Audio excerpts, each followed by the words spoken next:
Hello viewers, welcome to my channel history with Amit sir. আমি অমিত। আজ আমরা আলোচনা করব ক্লাস 10-এর ষষ্ঠ অধ্যায়ের একটি গুরুত্বপূর্ণ প্রশ্ন, টিকা লেখো তেলেঙ্গানা আন্দোলন।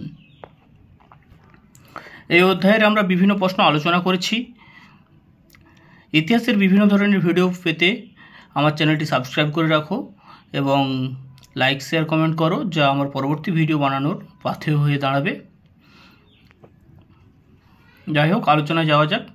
হায়দ্রাবাদ রাজ্যের তেলেঙ্গানায় 1946 খ্রিস্টাব্দের মধ্যভাগ থেকে 1951 খ্রিস্টাব্দ পর্যন্ত কমিউনিস্ট পরিচালিত সশস্ত্র কৃষক আন্দোলন তেলেঙ্গানা আন্দোলন নামে পরিচিত। এই আন্দোলনের কারণগুলো কী ছিল এবার আমরা দেখে নেব। নিজাম শাসিত হায়দ্রাবাদ রাজ্যটি ছিল স্বৈর শাসনের কেন্দ্র। নিজাম শাসিত হায়দ্রাবাদ রাজ্যটি ছিল স্বৈর শাসনের কেন্দ্র। নিজামের শাসন ছিল মধ্যযুগীয় সামন্ততন্ত্রের অনুরূপ। আমরা সামন্ততন্ত্র পড়েছি, মধ্যযুগীয় সামন্ততন্ত্র। এখানে বলছি যে নিজামের শাসন ছিল মধ্যযুগীয় সামন্ততন্ত্রের অনুরূপ। এখানে কৃষকদের কোনো স্বাধীন সত্তা ছিল না। 2 নম্বরে বলা হচ্ছে এখানকার কৃষিজীবী মানুষের বেশিরভাগই ছিল ভেট্টি প্রথার শিকার। এটা র হবে এখানে, প্রথার শিকার। ভেট্টি বলতে বোঝানো হতো বেগার শ্রমকে, মানে কোনো পয়সা দেবে না, তোমাকে খাটতে হবে, বিনা পারিশ্রমিকে তোমাকে খাটতে হবে, বেগার শ্রম। এখানকার ভূস্বামীরা যেমন জমিদার, জায়গিরদার বা দেশমুখরা বহু সংখ্যক কৃষকদের ওপর ভেট্টি প্রথার মাধ্যমে শোষণ চালাতো। এখানকার ভূস্বামীরা যেমন জমিদার, জায়গিরদার বা দেশমুখরা বহু সংখ্যক কৃষকদের ওপর এই ভেট্টি প্রথার মাধ্যমে, এই বেগার প্রথার মাধ্যমে, এই বেগার শ্রমদানের মাধ্যমে, এই বেগার প্রথার মাধ্যমে শোষণ চালাতো, মানে কোনো পারিশ্রমিক দেবে না, খাটতে হবে।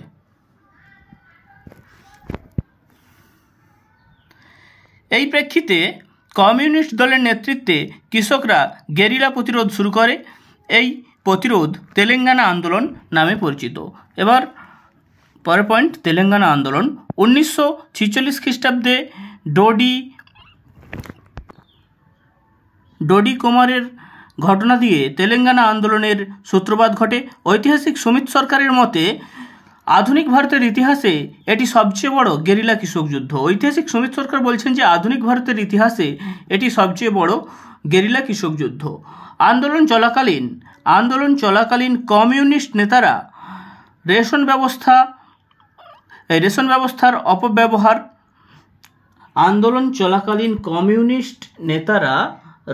ব্যবস্থার অপব্যবহার অপরিমিত খাজনা ও ভেট্টি সমস্যার মোকাবিলা করার জন্য তেলেঙ্গানার গ্রামগুলিতে শক্ত ঘাঁটি তোলেন। অন্ধ্র মহাসভাও এ ব্যাপারে যথেষ্ট গুরুত্বপূর্ণ ভূমিকা পালন করেছিল। তেলেঙ্গানার গ্রামগুলিতে কমিউনিস্টদের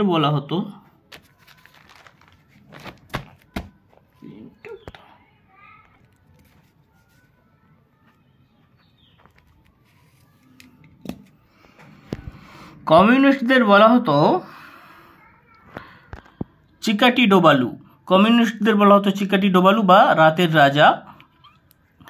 খোলা বাজার থেকে অস্ত্র ও গুলি জোগাড় করে 10,000 স্বেচ্ছাসেবীর এক বাহিনী গড়ে তুলে তারা নিজাম বাহিনীর বিরুদ্ধে সংগ্রাম করে। নালকোন্ডা জেলার বিদ্রোহের আগুনের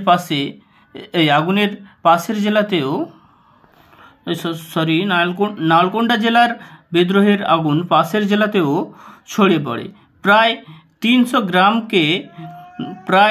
গ্রামকে মুক্তাঞ্চল করে তারা বেগার সংলোপ, মজুরি স্থির, জমি বিল, সেচের উন্নতি, সালিসি ব্যবস্থা, অস্পৃশ্যতা দূর প্রভৃতি গঠনমূলক কাজ করে।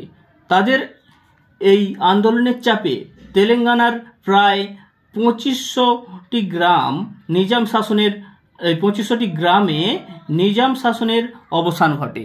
তাদের এই আন্দোলনের চাপে কি হচ্ছে না, তেলেঙ্গানার প্রায় 2500টি গ্রামে নিজাম শাসনের অবসান ঘটে। এবার আমরা গুরুত্ব দেখে নেব। তেলেঙ্গানা আন্দোলনের গুরুত্ব ছিল অপরিসীম। এই বিদ্রোহের ফলে সামন্ততান্ত্রিক শোষণের পথ বন্ধ হয়। এই বিদ্রোহের ফলে সামন্ততান্ত্রিক শোষণের পথ বন্ধ হয়। ভেট্টি প্রথা লোপ পায়, মানে ওই বেগার প্রথা, ভেট্টি প্রথা লোপ পায়, মানে ওই বেগার সন্ধান লোপ পায়। বেগার সন্ধানের যে প্রথা ছিল ভেট্টি প্রথা, সেটা লোপ পায়। কৃষি মজুরি বৃদ্ধি করা হয় এবং নারীদের মর্যাদা বৃদ্ধি পায়।